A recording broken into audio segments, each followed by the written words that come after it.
सभी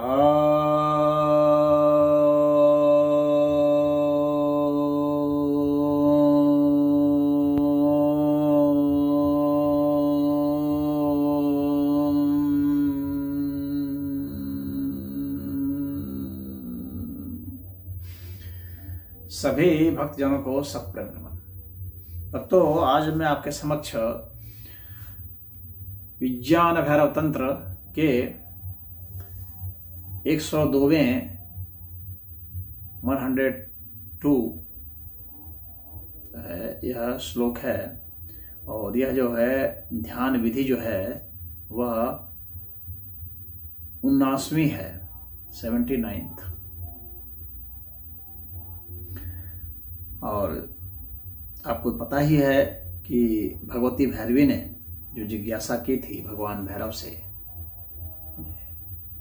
जो आध्यात्मिक जिज्ञासा की थी, तो उस जिज्ञासा का समाधान उन्होंने साधना से दिया है। तो यहाँ वे साधना ही बताते हैं। और साधना क्या बता रहे हैं? विहाय निज देहास्थाम सर्वत्र स्मृति भावयन् दृढ़ेन मनसा दृष्टया नान्येक्षणया सुखी भवेत्। यहां पर ये कहना ये चाह रहे हैं कि हम लोग अक्सर ये सोचते हैं कि हम जो हैं बस इतना ही हैं जो हम अपने निज देह में हैं। यहाँ पर जो मैं का जो अस्तित्व है, यह मैं का अस्तित्व सिर्फ निज देह से हम मानते हैं। और इसी के कारण ही सारे जो उपद्रव हैं वह होते हैं, यानी राग, द्वेष, ईर्ष्या, क्रोध, काम, अहंकार, लोभ, मोह, सब कुछ जो हैं, ये सब जो भावनाएं हैं, ये जो दुख के कारण हैं, दर्द के कारण हैं, हमारे जन्म जन्म के कारण हैं, वह इसी के कारण है। हम चाहे कितने भी जन्म ले लें, जब तक हम मानते रहेंगे कि यह जो वास्तव में जो मेरा मैं है वह यह सिर्फ निज देह में स्थित है, तब तक यह जो है हमें सुख नहीं दे सकता, तब तक दुख से मुक्ति नहीं हो सकती। जब हम मानेंगे कि यह सर्वत्र है, सर्वत्र स्मृति भावयन्, जब हम मानेंगे कि यह सर्वत्र, यानी हर प्राणी में यह मेरा जो भीतर जो मैं है, यह मैं, हमारे सामने जो पशु है उसमें भी है, हमारे सामने जो पक्षी है उसमें भी यही मैं है, यानी यह सर्वत्र है। इसका एक जगह जो है नहीं है कि यह सिर्फ हमारे निज देह में ही नहीं है, यह सभी देहों में है। जितने भी देह हैं, जितने भी मनुष्य हैं, उन सब में मैं ही हूं। जितने भी पशु हैं उनमें मैं ही हूं, जितने भी पक्षी हैं उसमें मैं ही हूं, जितने भी प्राणी हैं उसमें मैं ही हूं, और जितने भी वस्तुएं हैं, जितनी भी वस्तुएं हैं उसमें भी मैं ही हूं। इस तरह का जब हमारे मन में भाव आ जाएगा, ऐसी जब हमारी दृष्टि हो जाएगी, दृढ़ेन मनसा दृष्टया, इस तरह का दृढ़ता पूर्वक, निश्चय पूर्वक ऐसी दृष्टि जब आ जाएगी, तभी जो हम जो है सुखी भवेत, तभी हम सुखी होंगे। जब हम अपने वास्तविक स्वरूप को जानेंगे, यह जो मैं है वास्तव में यह ब्रह्म रूप सर्वत्र मैं ही हूं, मेरे से भिन्न कुछ भी नहीं है, तभी हम कहेंगे अहम ब्रह्मास्मि, सब मैं ही मैं हूं, मैं ही ब्रह्म हूं, सब जगह मैं ही मैं हूं, मेरे सिवा कहीं कुछ नहीं है।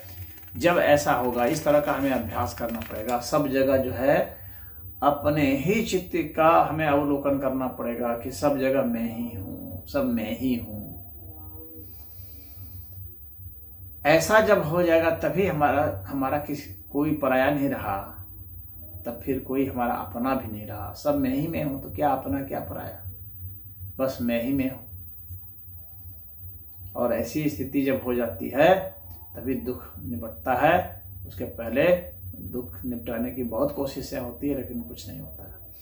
तो यह प्रतीति जिसको हो जाती है, ऐसा भाव जिसमें आ जाता है, ऐसा बोध जिसमें आ जाता है तो वही दुख से बचता है। तो आपको साधना भगवान यहाँ पर यही कह रहे हैं कि इस तरह का दृढ़ निश्चय, कि इस तरह से मन से देखना सीखो।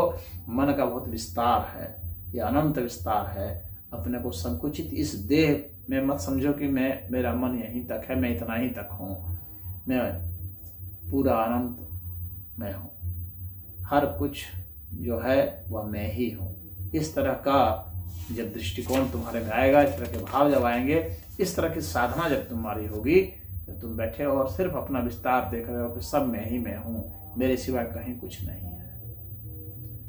और तब फिर कोई भी तुम्हारे लिए द्वेष का कारण नहीं बनेगा, कोई भी क्रोध का कारण नहीं बनेगा, राग का कारण नहीं बनेगा। अगर कोई भोग रहा है तो तुम कहोगे मैं ही तो भोग रहा हूँ। ये नहीं सोचोगे कि अब मेरा यह जो देह है वह भोग ले।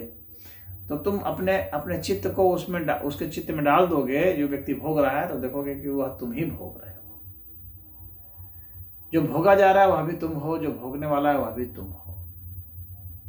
पक्षी उड़ रहा है, तुम देखोगे चित्त को अपने चित्त को पक्षी के चित्त से मिलाओ और देखोगे कि वह चित्त भी तुम ही हो। फिर तुम ही देखोगे कि वह उड़ान तुम ही भर रहे हो। तो कोई किसी भी अवस्था में है, कोई भी चीज़ है, तो सब तुम ही तुम हो। और जब तुम ही तुम हो, तब तुम्हारे में कोई राग द्वेष की भावना, ईर्ष्या द्वेष की भावना, अहंकार की भावना, भय की भावना, लोभ की भावना, मोह की भावना, क्रोध की भावना, इन सबसे ऊपर उठ जाओ। तब फिर तुम्हारा कहीं नाश होने का कोई चांस ही नहीं है, क्योंकि सब तुम ही तुम हो। सदैव तुम ही तुम थे, आज भी तुम ही तुम हो, कल भी तुम ही तुम रहोगे। तो इस तरह की साधना भगवान भैरव ने हम लोगों को बताया है भगवती भैरवी के माध्यम से। तो इसको कीजिए और उसके बाद देखिए आपके जीवन में कितना रूपांतरण होता है, आपकी सोच समझ में, आपके दृष्टिकोण में कितना रूपांतरण होता है। आपको कहीं कोई पराया नजर नहीं आएगा और तब आपका मन शांत हो जाएगा, अशांति, बेचैनी खत्म हो जाएंगे और रोग खत्म हो जाएंगे। सारे रोग इसीलिए, दुनिया में जितने भी रोग है ना, वो ईर्ष्या, द्वेष, लोभ, भय, इन सब के कारण ही है। असंतुलित व्यवहार के कारण ही है, असंतुलित सब चीज जो हमारे में है उसके कारण है। और वो असंतुलन, वो समता का भाव नहीं आ पाता है, विषमता का भाव है। तो वह विषमता का भाव इसीलिए है कि हम दूसरे को दूसरा मानते हैं, वो मानते नहीं है कि वो हमें, हम सिर्फ अपने इस निज देह के भीतर में ही जो है उसी को अपना मानते हैं। तो हमारी यह मान्यता झूठी है, वह हमारी वास्तविक मान्यता है। मन को अपने छोटे से में कैद करने की कोशिश जो हमारी होती है, उसके कारण ही सारे उपद्रव है। तो इस मन के वास्तविक फैलाव को समझें, इस चमड़े से बहकावे में ना आए, इस हड्डी के बहकावे में ना आए। मन का विस्तार बहुत सूक्ष्म है और सर्वत्र है। तो ऐसा ही आपको किसी भी ध्यान आसन में बैठ करके इस पर ध्यान लगाना चाहिए और आप थोड़ी देर में भी आप महसूस करने लगेंगे कि कितना हल्कापन आप में आ गया। हरि ओम।